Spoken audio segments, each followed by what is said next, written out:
Hello students, good evening. How are you? I hope you are preparing well for your examinations. Welcome to Galaxy Classes Daily Current Affairs Show Satte Pe Satta, 7 days at 7 p.m. I, Prinshila Gandhi, came here with 7 important news जो कि आपके सारे one day examinations के लिए important हो जाती हैं. Also we will cover the important MCQs from that news. तो जितने भी MCQs हैं जो एग्जाम में पूछ लिए जा सकते हैं और हम रिवीजन भी करेंगे उन इम्पोर्टेंट न्यूज़ की जो हमने कल पढ़ी थी. ठीक है, सो लेट्स गेट स्टार्टेड.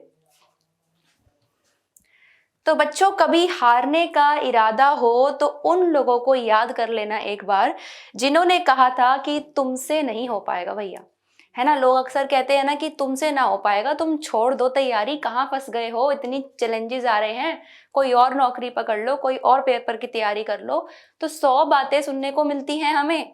ठीक है, हमें हराने की, हमें तोड़ने की बहुत कोशिश, है ना, बेइंतहा कोशिश करी जाती है लोगों के द्वारा. पर हमें अड़े रहना है, टिके रहना है और हार कर भी हारना नहीं है. ठीक है, एक ज़रूरी बात है यहाँ पे कि हार तो रहे हैं, तुम हार रहे हो ना एग्जाम्स में, तुम्हें लग रहा है कि यार कुछ नहीं हो रहा है, कैसे एग्जाम निकलेगा, कितनी तो पढ़ाई कर ली है और कहाँ जाके हम सेटल होंगे. तो हार गए हो, उसके बाद भी हारना नहीं है, फिर उठना है, फिर लड़ना है और बच्चों आगे बढ़ना है इसी तरह. ठीक है, तो इसी के साथ शुरू करते हैं अपनी पहली न्यूज़ जो कि आपकी नेशनल न्यूज़ से है, important. In which India post promotes rooftop solar scheme. Okay, तो सोलर एनर्जी काफ़ी न्यूज़ में रहती है ना. ठीक है, सोलर एनर्जी. ओके स्टूडेंट्स, तो सोलर एनर्जी के ऊपर काफ़ी सारी जो स्कीम्स हैं प्रधानमंत्री नरेंद्र मोदी जी लॉन्च करते रहते हैं. बजट के अंदर भी काफ़ी सारी न्यूज़ आई थी. सोलर एनर्जी की जो कैपेसिटी है उसको बढ़ाने की बात करी जाती है. ठीक है, तो रूफटॉप सोलर स्कीम्स के अंदर डिफरेंट जो हाउस होल्ड्स हैं, अलग अलग जो घर हैं लोगों के, उसके अंदर क्या प्रोवाइड कर रहे हैं, ये सोलर एनर्जी के कनेक्शंस हैं. रूफटॉप सोलर पैनल्स इंस्टॉल करे जाएंगे, साथ ही में सब्सिडी भी दी जाएगी. ठीक है, छूट भी दी जाएगी. कैसे कि जैसे अगर आपका ₹30,000 पर किलोवाट की जो पावर है, ठीक है, अगर आपका 3 किलोवाट की पावर प्रोड्यूस हो रही है तो 30,000 सब्सिडी मिलेगी लोगों को. साथ ही में अगर ये मोर देन 3 किलोवाट पहुंच जाती है तो फिर कितनी सब्सिडी मिलेगी? ₹18,000 1 किलोवाट पे. ठीक है, 1 किलोवाट पे ₹18,000 मिलेगी अगर 3 किलोवाट से जो पावर है वो ज़्यादा आ जाती है. तो ये सब्सिडी देने की बात इस स्कीम में करी गई है. साथ ही में कुछ और स्कीम्स के बारे में भी आपको बता देती हूँ जो रिसेंटली न्यूज़ में थी. एक है PM सूर्योदय योजना.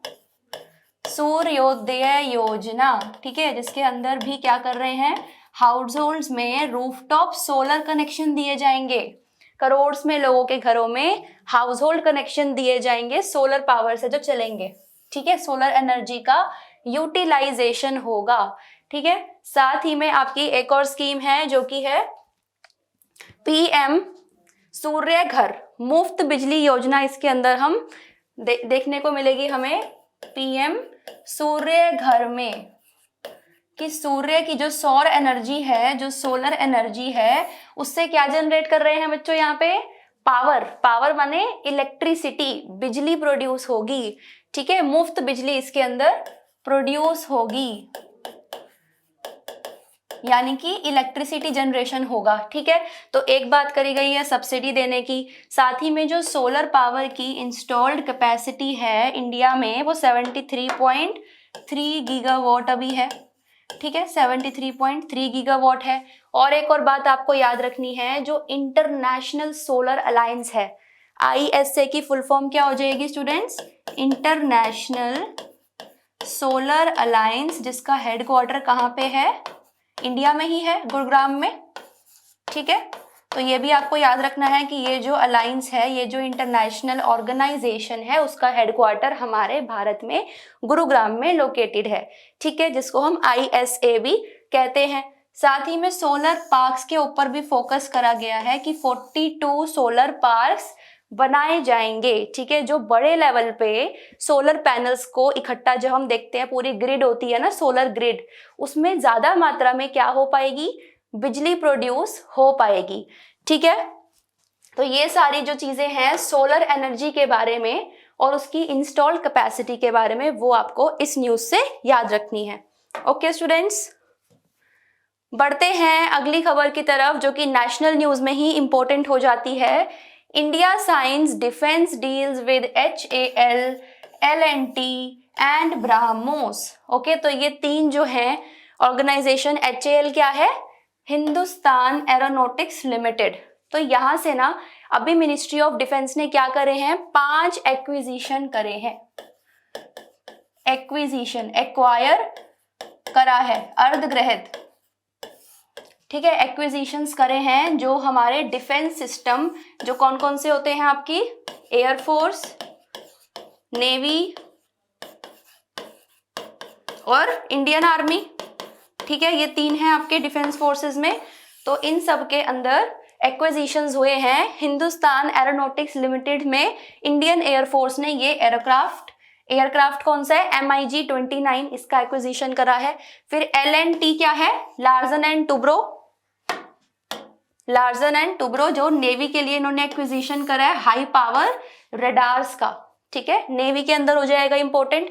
ब्राह्मोस एरोस्पेस जो है, वहां से सुपरसोनिक क्रूज मिसाइल का क्या हुआ है, एक्विजिशन हुआ है, जो पूरी डिफेंस मिनिस्ट्री है उसमें किया है। ठीक है, तो यहीं पे आपके जो डिफेंस मिनिस्टर हैं, श्री कौन से हैं, श्री राजनाथ सिंह।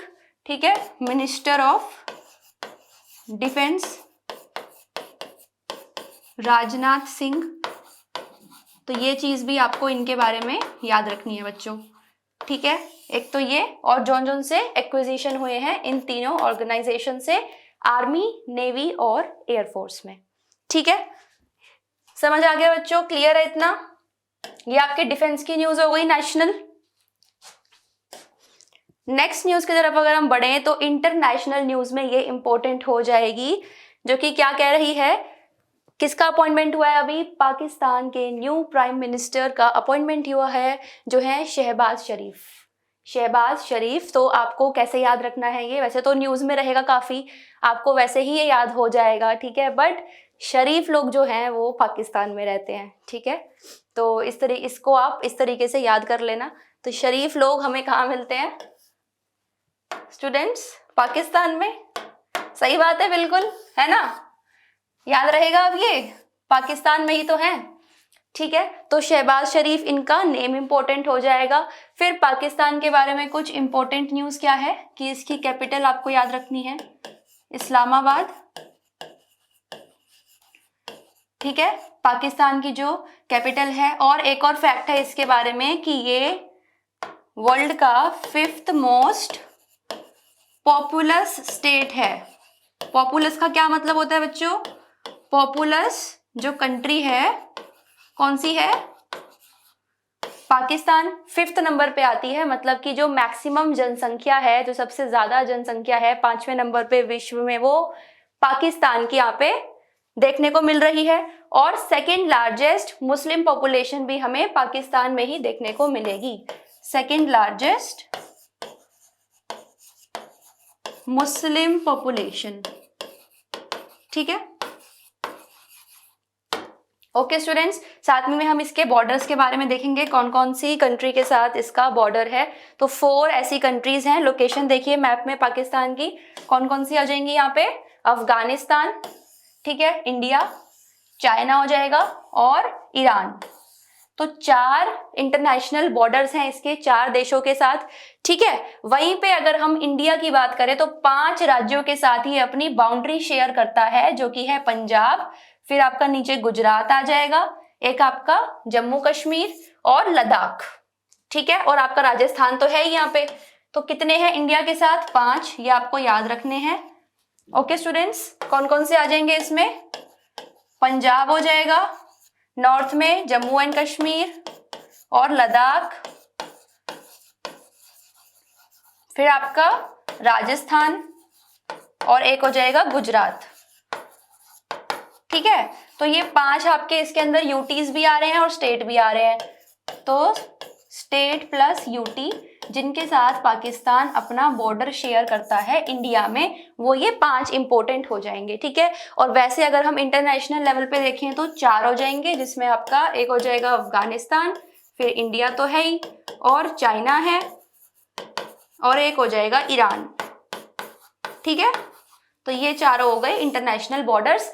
तो ये चीजें जो है आपके ज्योग्राफिकल एंगल से और मैप की लोकेशन से इंपॉर्टेंट पॉइंट हो गया, इसको आप नोट जरूर कर लें। समझ आ गया स्टूडेंट्स? इतना इंटरनेशनल न्यूज थी ये, नाम आपको याद रखना है, ठीक है, शहबाज शरीफ।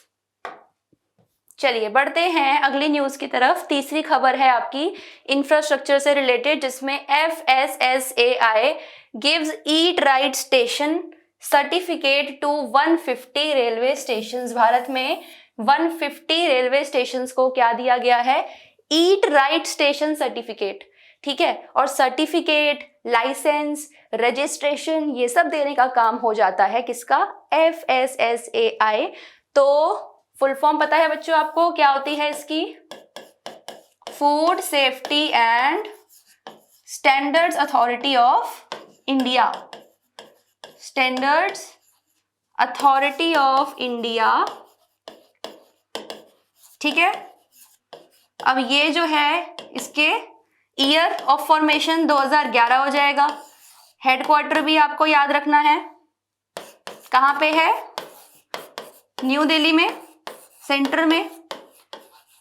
तो न्यू दिल्ली में इसके हेडक्वार्टर हैं। क्या ये काम करता है? मैंने आपको बताया कि ये जो भी आपके ऑर्गेनाइजेशंस होते हैं, फूड बिजनेस होते हैं, उनको लाइसेंस देता है, ठीक है, लाइसेंस, और उनका रजिस्ट्रेशन देखता है। रजिस्ट्रेशन किसका बच्चों? फूड बिजनेसेस का, या फिर जो भी आपकी इंडस्ट्रीज होती हैं, फूड एंटरप्राइजेस होते हैं, उनका ये लाइसेंस और रजिस्ट्रेशन देखता है। ओके, तो रिसेंटली ही इन्होंने क्या करा है अभी? ईट राइट इंडिया, और इस प्रोग्राम के तहत ईट राइट स्टेशन का सर्टिफिकेट 150 रेलवे स्टेशंस को मिला है। ओके, और कुछ मेट्रो स्टेशंस को भी दिया है। मतलब क्या है इसका? ईट राइट स्टेशन मतलब वहां पे आपको हेल्दी और न्यूट्रिशियस फूड खाने को मिल जाएगा, हेल्दी ऑप्शंस मिलेंगे। तो यहाँ पे ये हेल्थ को दिखाने की कोशिश कर रहे हैं कि हेल्दी और न्यूट्रिशन, हेल्थ एंड न्यूट्रिशन आपका जो है वो मेंटेन रहेगा अगर आप यहाँ से फूड ऑप्शंस ले रहे हैं। रेलवे स्टेशंस पे जो खाना मिलता है ना, तो वहां का जो है सही खाना है। जिन जिन स्टेशंस का, भारत में 150 ऐसे स्टेशंस हैं जिनको सर्टिफिकेट मिला है, तो आपको ये याद रखना है ये सर्टिफिकेट दिया किसने था, ठीक है। तो FSSAI इसमें ये ऑर्गेनाइजेशन हो जाएगी इंपॉर्टेंट, और इसके बारे में कुछ points that you need to remember. Got it students? समझ आ गया इतना? आगे बढ़े अगली खबर की तरफ, जो कि आपकी एक समिट के बारे में है। बेसिकली देखियो इसके अंदर क्या हुआ है, around 5000 farmer producer organisations, that is FPO, ठीक है। तो फार्मर प्रोड्यूसर ऑर्गेनाइजेशंस ने रजिस्टर्ड करा है ONDC। ONDC क्या होता है? Open network digital commerce. Open network digital commerce, जो कि एक प्लेटफॉर्म है जहां पे क्या कर रहे हैं फार्मर्स, अपना जो प्रोड्यूस है, जो उनकी प्रोडक्शन हुई है, वहां पे ना वो डायरेक्टली कस्टमर्स के साथ अपना बिजनेस कर सकते हैं, उनको बेच सकते हैं, ठीक है। डिजिटल प्लेटफॉर्म दे रखा है फार्मर्स के लिए, राइट स्टूडेंट्स। तो अब इसके अंदर रजिस्टर किसने करा है? FPO ने, क्योंकि फार्मर प्रोड्यूसर ऑर्गेनाइजेशन जो होती है ना, ये फार्मर्स का ही और फार्मर्स की सोसाइटीज का, ग्रुप्स का ही एक क्या है, समूह है, एक कोऑपरेटिव सोसाइटी की तरह ये होता है, ठीक है। अभी जो है प्राइम मिनिस्टर ने ये भी बोला है कि 10,000 FPO कंस्ट्रक्ट करने की बात करी है, ठीक है, जिसमें से अभी जो हमारी कैपेसिटी है वो 8,000 तक पहुंच चुकी है। अब उसमें से भी आप देख लीजिए कि 5,000 FPO ने क्या कर लिया है, इस प्लेटफॉर्म पे रजिस्टर कर लिया है, जो कि एग्रीकल्चर इंफ्रास्ट्रक्चर को बढ़ावा देगा, इकोनॉमिक डेवलपमेंट भी करेगा, है ना। और साथ ही में आपके कुछ इंपॉर्टेंट पॉइंट ये हैं कि आपका जो FPO है ये कब बना था। बेसिकली आपको इसके बारे में जो चीजें याद रखनी है, 11th 5 ईयर प्लान जो आपका 2007 से 12 वाला प्लान था, वो 11th था, ठीक है, उसके टाइम पे यहाँ पर इसका फॉर्मेशन हुआ था, जिसमें कौन कौन सी एजेंसीज हैं जो इसको मैनेज करेंगी, इसको नोडल एजेंसीज जिनको कहा गया है SFAC, जो कि small farmer agri business consortium होता है, ठीक है, ये ऑर्गेनाइजेशन है। फिर आपका national cooperative development corporation, national cooperative development corporation NCDC भी इंपॉर्टेंट एजेंसी है, जो क्या कर रही है, FPO को रेगुलेट कर रही है, ठीक है, रेगुलेट कर रही है। और साथ ही में आपका जो ये बैंक है NABARD, ठीक है, वो इन सारी स्ट्रैटेजीज को इम्प्लीमेंट करने में, ये क्या है, बैंक होता है, ये national bank for agriculture and rural development है ना। तो ये एक बैंक है जो क्रेडिट देता है, लोन देता है फार्मर्स को, कोऑपरेटिव सोसाइटीज को, और साथ ही में फार्मर प्रोड्यूसर ऑर्गेनाइजेशंस की भी चीजों में इसका योगदान रहता है, ठीक है। तो ये सारी ऑर्गेनाइजेशंस इंपॉर्टेंट हो जाती हैं।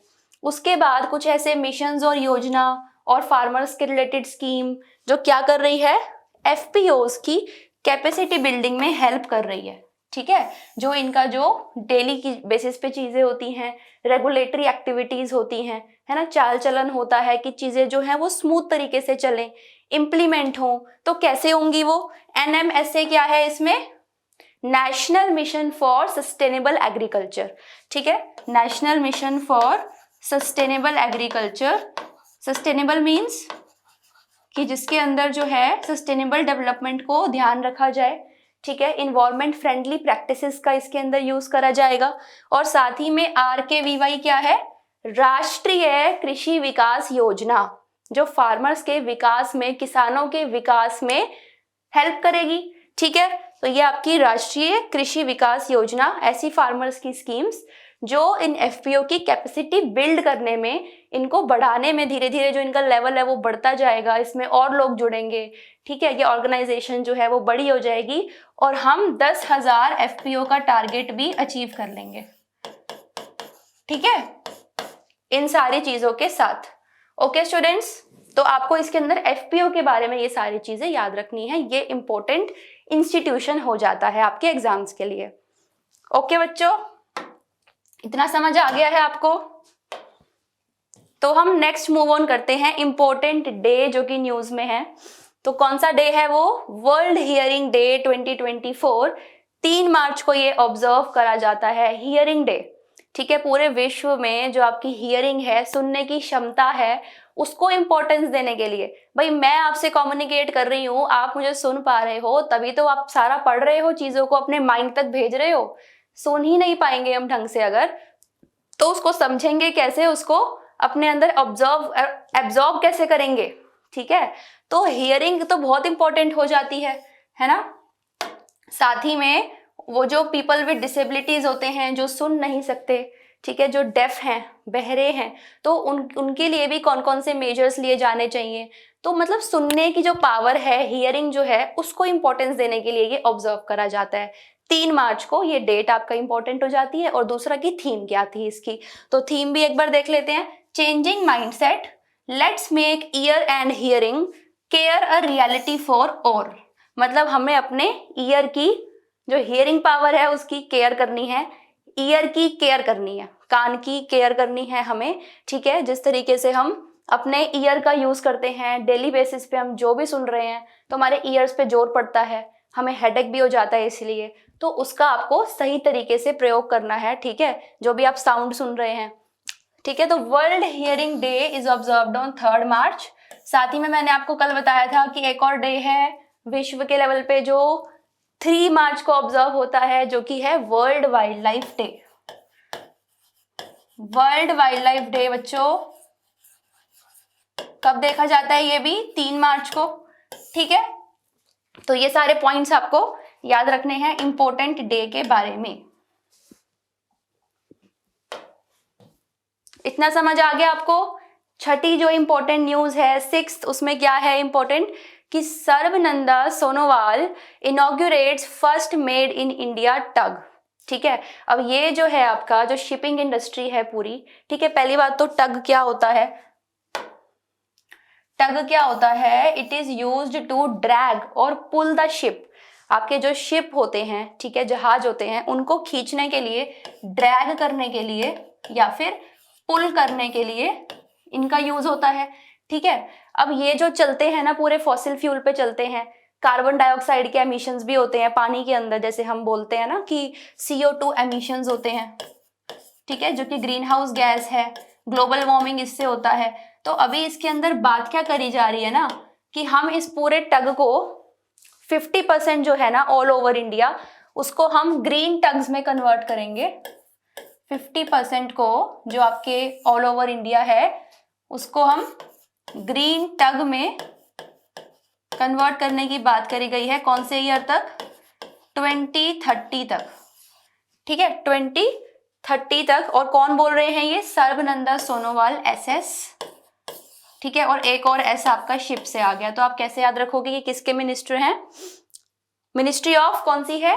पोर्ट्स, शिप्स एंड वाटरवेज, है ना। तो SSS, जिनके नाम में SS आ रहा है वो शिपिंग इंडस्ट्री के यूनियन मिनिस्टर हैं, ठीक है।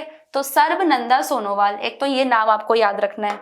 साथ ही में अभी जो आपका ये टग है जिसको इनॉग्रेट करा है ना, मेड इन इंडिया है, ये इंडिया में ही बना है और 60 मेट्रिक टन की कैपेसिटी है इसकी, इतना ये वेट जो है वो झेल सकता है। और बुलार्ड पुल टग है, ठीक है, इतना ये पुल कर सकता है, वेट 60 मेट्रिक टन। और इसका नाम है ओशियन ग्रेस, ओशियन ग्रेस। और साथ ही में जो कोचिन शिपयार्ड लिमिटेड है उसने इसको डेवलप करा है। तो इस तरीके से आपका क्वेश्चन आएगा कि ये जो मेड इन इंडिया फर्स्ट जो ये टग है उसको किसने डेवलप करा है? ओशियन ग्रेस को। तो कोचिन शिपयार्ड ये लिमिटेड, ओके, इतना समझ आ गया बच्चों। ये आपको इंफॉर्मेशन याद रखनी है। ग्रीन हाइब्रिड टग्स की बनाने की भी बात करी गई है। ग्रीन हाइब्रिड का मतलब है कि जो नॉन फॉसिल फ्यूल पे रन करेंगे, नॉन फॉसिल फ्यूल। अब non fossil fuel students, fossil fuel क्या होते हैं? एग्जॉस्टिबल रिसोर्स होते हैं, है ना, जो नॉन रिन्यूएबल होते हैं। तो उनका क्या है? एग्जॉस्ट हो जाएंगे वो, साथ ही में एयर पोल्यूशन होगा उनको बर्न करने से जब वो चलेगा। तो हमें नॉन फॉसिल फ्यूल्स की तरफ बढ़ना है, जैसे कि आपका मिथेनॉल हो गया, अमोनिया हो गया, ठीक है, हाइड्रोजन फ्यूल हो गया। तो ये सब भी तो फ्यूल हैं। तो आजकल इन सब पे भी फोकस ज्यादा करने के लिए गवर्नमेंट काम कर रही है, राइट स्टूडेंट्स। ये क्या है? नॉन फॉसिल फ्यूल बेस्ड टग है, ग्रीन टग भी हम इन्हें कहते हैं, मैंने आपको बताया। और साथ ही में एक प्रोग्राम है आपका green tug transition programme, green tug transition programme, जिसमें इंडिया को भी ग्रीन शिप्स का ग्लोबल हब बनाने की बात करी गई है, ठीक है। इंडिया को ग्लोबल हब बनाने की बात करी गई है फॉर ग्रीन शिप्स, ठीक है, जो किस पे चलेंगे? आपके ग्रीन टग्स और नॉन फॉसिल फ्यूल बेस्ड ये होगा, राइट स्टूडेंट्स। और कंपनी आपको वो याद रखनी है। साथ ही में आपके ये ministry of ports and ships and waterways के जो आपके मिनिस्टर हैं सर्बानंद सोनोवाल। ये सारी फैक्चुअल डेटा आप याद रखेंगे, इनको आप नोट भी कर सकते हैं। ये आपके एग्जाम पॉइंट ऑफ व्यू से काफी इंपॉर्टेंट न्यूज है, ठीक है स्टूडेंट्स। एक लास्ट आपकी आर्ट एंड कल्चर की जो न्यूज है वो भी काफी इंपॉर्टेंट है। Let's have a look. हज सुविधा ऐप लॉन्च्ड एंड हज गाइड रिलीज्ड फॉर हज 2024 by union minister Smriti Irani. अब आपका जो है ना हज पिलग्रिमेज, जो ये पूरा होता है पिलग्रिमेज, वो इंपॉर्टेंट हो जाएगा, ठीक है। लेकिन अभी जो ऐसे इन्होंने बोला कि हज सुविधा ऐप लॉन्च करी गई है, हज गाइड रिलीज करी गई है, जो 2024 में ये हज फेस्टिवल होता है, ठीक है। तो इनको किसने लॉन्च करा है? स्मृति ईरानी ने। तो बच्चों एक तो हो गई न्यूज की ऐप लॉन्च हुई है, ये गाइड रिलीज करी गई है। अब आपको ये साथ में इंपॉर्टेंट याद रखना है कि हज पिलग्रिमेज होता क्या है, कौन से रिलीजन का ये जो है फेस्टिवल काइंड ऑफ थिंग है, 2024 में था जो ये, किन दोनों देशों के बीच में क्या एग्रीमेंट है, क्या न्यूज है। तो जैसे कि आप देखो हज पिलग्रिमेज जो है इस्लाम के अंदर आता है। जो 5 पिलर्स होते हैं इस्लाम के, ठीक है, 5 पिलर्स होते हैं इस्लाम के, जिसमें जो शहादा है वो किसको दर्शाता है? फेथ को, उसके बाद सलाह जो है वो प्रेयर को, ठीक है, फेथ मतलब विश्वास, सलाह मतलब प्रेयर करते हैं। उसके बाद वो ज़कत, ज़कत जो है वो चैरिटी को डिनोट करता है, चैरिटी करते हैं इसके अंदर वो। फिर स्वम, ये जो है ये करता है आपका किसको, स्वम जो है वो आपका दर्शाता है फास्टिंग को, जो व्रत रखते हैं ना ये लोग, फास्टिंग, इसको हम फास्टिंग कहते हैं। और साथ ही में जो ये फिफ्थ पिलर है जिसकी मैं बात कर रही हूं, हज, ये दर्शाता है पिलग्रिमेज को, ठीक है। एक तरीके से आप कहते हो ना तीर्थ यात्रा, पिलग्रिमेज, जैसे हिंदुओं के अंदर भी होती है, हिंदू जो धर्म है, इसी प्रकार से ये जो इस्लाम है उसके 5 पिलर्स में से 5वां हज पिलग्रिमेज होता है, ठीक है, हज पिलग्रिमेज। तो ये किसके अंदर आती हैं सारी चीजें, जो हैंडल कर रहा है, जो नोडल मिनिस्ट्री है इस पूरे प्रोग्राम के लिए, वो है ministry of minority affairs, ministry of minority affairs. Okay students, तो इसीलिए यूनियन मिनिस्टर जो है इनके माइनॉरिटी अफेयर्स के, स्मृति ईरानी जी, उन्होंने इसको क्या करा है, रिलीज करा है ऐप को। तो सुविधा ऐप के अंदर क्या होता है ना कि जितनी भी इंफॉर्मेशन है, गाइड है, भाई लोग आ रहे हैं जा रहे हैं, क्योंकि तीर्थ यात्रा होती है, ठीक है। 2 देश इसके अंदर शामिल होते हैं, भारत है, इंडिया, और साथ ही में कौन है, Saudi Arabia, Saudi Arabia. Okay students, तो ये दोनों देशों के बीच में एक एग्रीमेंट भी हुआ था 2024 में, इंडिया और सऊदी अरेबिया के बीच में बायलेटरल हज एग्रीमेंट, ठीक है, क्योंकि मूवमेंट होती है लोगों की इन दोनों देशों में आपस में, जो भी आपके ये रिलीजन के लोग हैं इसको मनाने के लिए अलग अलग प्रैक्टिसेस जो हैं वो होती हैं, ठीक है। तो लेट्स आफ्टर ऑल्सो सी कि क्या इसके अंदर देखा जाता है हज पिलग्रिमेज में। एक आपका ये बायलेटरल एग्रीमेंट, बस आपको ये देश याद रखने हैं, इंडिया और सऊदी अरेबिया। जो जगह है जहाँ पे जो भारत से लोग हैं सऊदी अरेबिया में जाते हैं, एक साथ लोग इकट्ठे होते हैं, तो मीका एक जगह है, MECCA, कहाँ पे, सऊदी अरेबिया में, यहाँ पर ये प्रॉपर जो है पिलग्रिमेज देखा जाता है, ठीक है। ओके स्टूडेंट्स, तो ये 5 पिलर्स भी इंपॉर्टेंट हो जाएंगे, बिकॉज एक पिलर ही इसके अंदर हज है, तो आपको बाकी चारों पिलर्स के बारे में भी पता होना चाहिए। वो पूछ सकते हैं ना आपसे कि इसका क्या मतलब है, इसका क्या है, ज़कत क्या है, जो ये न्यूज़ में है, या फिर एक पिलर में से एक है, तो आपको इनका ये पता होना चाहिए कि किसका फास्टिंग है, किसका चैरिटी है ना, किसका फेथ है। ओके स्टूडेंट्स, मूविंग ऑन, देखिए किस तरीके से आपका जो ये रिचुअल्स हैं, इसके अंदर अलग अलग रिचुअल्स होते हैं कि सारे ये लोग इकट्ठे होते हैं, पहले ये एंटर करते हैं। ये ब्लैक कलर का आप स्ट्रक्चर देख रहे हो, तवफ है ना, तवफ अल कुदूम, तो ये ब्लैक कलर का स्ट्रक्चर है, इसके आसपास लोग इकट्ठे होंगे। फिर आगे डिफरेंट रिचुअल्स ये पूरे करते हैं, देखो 12 रिचुअल्स इसमें दिखाए गए हैं। लास्ट में फेयरवेल भी होता है, ठीक है, एनिमल का सेक्रीफाइस भी करा जाता है इसके अंदर, है ना, बलि दी जाती है किसी जानवर की। और क्या करते हैं ये, spend night in Muzdalifah and collect pebbles, तो ये सारे इनके अलग अलग रीत होती हैं, रिचुअल्स होते हैं। उसके बाद ये क्या करते हैं, सेक्रीफाइस के बाद शेव और ट्रिम करते हैं अपने हेयर्स को, है ना, हेयर्स अपने क्लीन करवाते हैं। तो स्टूडेंट्स ये पूरे रिचुअल्स होते हैं हज के, तो इस पे आप एक नजर डाल सकते हो। बाकी जो मैंने आपको पॉइंट्स बताए हैं वो आपको याद रखने हैं।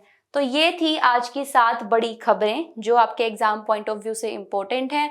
साथ ही में स्टूडेंट्स अब हम MCQ प्रैक्टिस करेंगे कि जो आपके न्यूज़ हैं वो किस तरीके से एग्जाम्स में पूछे जाएंगे। बढ़ते हैं पहले MCQ की तरफ। 15 सेकेंड में आपको ये उत्तर देना है। पढ़िए इसको, who among the following has become the prime minister of Pakistan. आज ये न्यूज कवर हुई है, you should remember. The right answer is Shahbaz Sharif, ठीक है, शरीफ लोग पाकिस्तान कनेक्ट करना है, 2 कीवर्ड्स उठाने हैं और राइट आंसर आपको मिल जाएगा, ठीक है स्टूडेंट्स, गॉट इट। बड़े नेक्स्ट MCQ की तरफ। सेकंड क्वेश्चन है आपके लिए, made in India ASTDS tug was manufactured by which company. जो ग्रीन टग है, कौन सी कंपनी ने ये डेवलप करा है, मैन्युफैक्चर किया है, this also I have told you. बताइए जल्दी से कौन सी हो जाएगी इसके अंदर, कौन सी कंपनी है, Cochin shipyard, Hindustan shipyard limited, Kattupalli shipyard limited और भारतीय defence and infrastructure limited. The right answer is option A, Cochin shipyard limited. आज ही मैंने आपको बताया ये, तो ये आपको इंपॉर्टेंट याद रखना है, ठीक है। और 1972 में ये एस्टेब्लिश हुई थी, तो कोची आपका जो केरला में है वहीं पे ये एस्टेब्लिश्ड है। Okay, moving on to the third MCQ is Cuttack Rupa Tarakasi. क्या मतलब है इसका? सिल्वर फिलीग्री, जो कि जीआई टैग इनको मिला है, ट्रेडिशनल हैंडीक्राफ्ट आर्ट है ये, ठीक है। दो क्वेश्चन यहीं से बन जाते हैं। पहली बात तो कि ये क्या है, ट्रेडिशनल हैंडीक्राफ्ट आर्ट है, जो रिसेंटली न्यूज में देखने को मिला था। अब दूसरा कि कौन सी स्टेट में इनको ये जीआई टैग मिला है, ये कौन सी स्टेट का आर्ट है, जल्दी बताइए स्टूडेंट्स। उड़ीसा, तमिलनाडु, मध्य प्रदेश और Uttar Pradesh. The right answer is option A, Orissa. Okay students, तो उड़ीसा का ये ट्रेडिशनल हैंडीक्राफ्ट है जिसको जीआई टैग मिला है। तो जीआई टैग जितने भी न्यूज में आएंगे ना, उनका हम एक समरी भी पढ़ेंगे, कौन कौन से रिसेंट न्यूज में है। कच्ची खारेक भी था गुजरात से, है ना, तो इसका भी मैं आपको एक डिस्क्रिप्शन प्रोवाइड कर दूंगी, जो इंपॉर्टेंट जीआई टैग्स हैं, बिकॉज वो जरूरी हो जाते हैं आपके एग्जाम्स के लिए, सभी एग्जाम्स के लिए। ओके, कट्टक रूपा तरकासी सिल्वर ये आर्ट है, ट्रेडिशनल आर्ट है, हैंडीक्राफ्ट। ओके, तो स्टूडेंट्स उड़ीसा के बारे में, इसकी कैपिटल पता है आपको, भुवनेश्वर। ओके, सीएम कौन है? श्री नवीन पटनायक। नवीन पटनायक। तो जो भी स्टेट आपके रहते हैं उनके आपको सीएम और गवर्नर भी याद रखने हैं। गवर्नर कौन हो जाएंगे? रघुबर दास। ओके स्टूडेंट्स, और साथ ही में कुछ इंपॉर्टेंट यहाँ पे, जैसे कि चिलिका वाइल्ड लाइफ सेंचुरी है, सिमलीपाल जो है रिजर्व है, ओके, भीतरकनिका नेशनल पार्क है। ये सारी जो इंपॉर्टेंट लोकेशंस हैं वो उड़ीसा के अंदर देखने को मिलेंगी आपको, ठीक है। और ये जीआई टैग को भी आपको याद रखना है कि चांदी कहाँ पाई जाती है? उड़ीसा में, किनारे पे उड़ीसा में हमें चांदी देखने को मिलती है। तो चांदी और उड़ीसा साथ में आपको लिंक करके जीआई टैग वाला क्वेश्चन याद रखना है। नेक्स्ट है, in which of the following cities deaf connect 2024 was organised. कौन सी सिटी में हुई थी अभी रिसेंटली? लखनऊ, न्यू दिल्ली, अहमदाबाद और Jaipur. Quickly students, the answer is option B, new Delhi. Okay, so let's have a look कि क्या इंपॉर्टेंट था इस न्यूज में, किस तरीके से ये जो है डेफ कनेक्ट जो है वो डिफेंस कोलैबोरेशन के अंदर एक्सरसाइज और ये समिट जो है 2024 में देखने को मिली है, ठीक है, डिफेंस सेक्टर में। तो students you need to remember कि डिफेंस से आपको DEF याद रखना है। न्यू दिल्ली में ये हुई थी 2024 में। नेक्स्ट क्वेश्चन है, which of the following countries announced to give abortion status of a constitutional right. Abortion को कॉन्स्टिट्यूशनल राइट का स्टेटस कौन से इन कंट्रीज में से अनाउंस कर दिया है? जर्मनी, सऊदी अरेबिया, फ्रांस और USA। कौन सी कंट्री है? इंपॉर्टेंट क्वेश्चन हो जाता है ये भी इंटरनेशनल न्यूज का। The option is C, France, जिसकी कैपिटल पेरिस। कहाँ पे है ये स्टूडेंट्स? यूरोप में। कंट्री इज ऑल्सो इंपॉर्टेंट, ठीक है। इमैनुअल मैक्रोन इनके क्या हो जाएंगे? इमैनुअल मैक्रोन इनके प्रेसिडेंट हो जाएंगे। तो प्रेसिडेंट का नेम भी आपको याद रखना है। तो मैक्रोनी से आप याद रख सकते हो। फ्रांस की, पेरिस की मैक्रोनी जो है वो अच्छी होती है, बट नाम क्या है? मैक्रोन, है ना। ओके स्टूडेंट्स, क्लियर है इतना? बढ़ते हैं नेक्स्ट MCQ की तरफ। तो in which state event under the nationwide pulse polio immunisation programme was organised. Nationwide pulse polio immunisation programme कौन सा है ये स्टेट? जम्मू कश्मीर, मणिपुर, हिमाचल प्रदेश और उड़ीसा।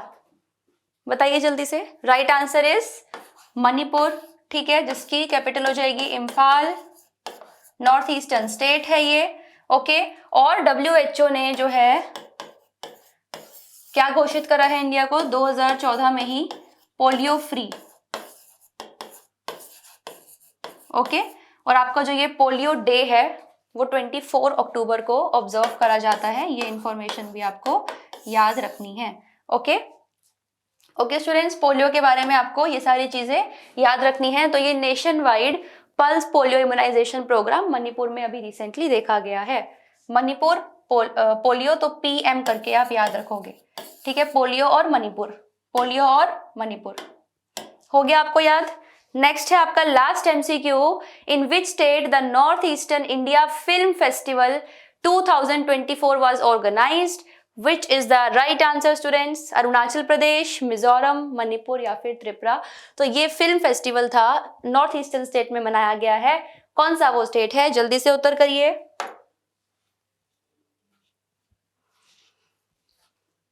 जी स्टूडेंट्स, तो इसका भी इंपॉर्टेंट जो स्टेट है, जो राइट आंसर है वो हो जाता है सी, मणिपुर, ठीक है। तो इसका भी आपका आंसर मणिपुर हो जाएगा। आई होप आपको ये सारी इंफॉर्मेशन क्लियर है और साथ ही साथ आपको याद भी हो गई होगी। So this is all for today's class. I hope you have understood. Students, कोई भी इंफॉर्मेशन आपको एक्स्ट्रा किसी भी टॉपिक के बारे में दैट आपको समझ नहीं आया है या आपको लगता है कि इसके बारे में आपको और जानना है, you can definitely connect with us and also comment, ठीक है, कि क्या आपको प्रॉब्लम है और किस तरीके से जो है आप इस न्यूज़ को लर्न कर रहे हैं। ये सारी जो खबर है आपको याद रखनी है for your examinations. Okay, thank you students for joining with us and मिलते हैं कल शाम को 7 बजे। जुड़े रहे गैलेक्सी क्लासेस से। Thank you.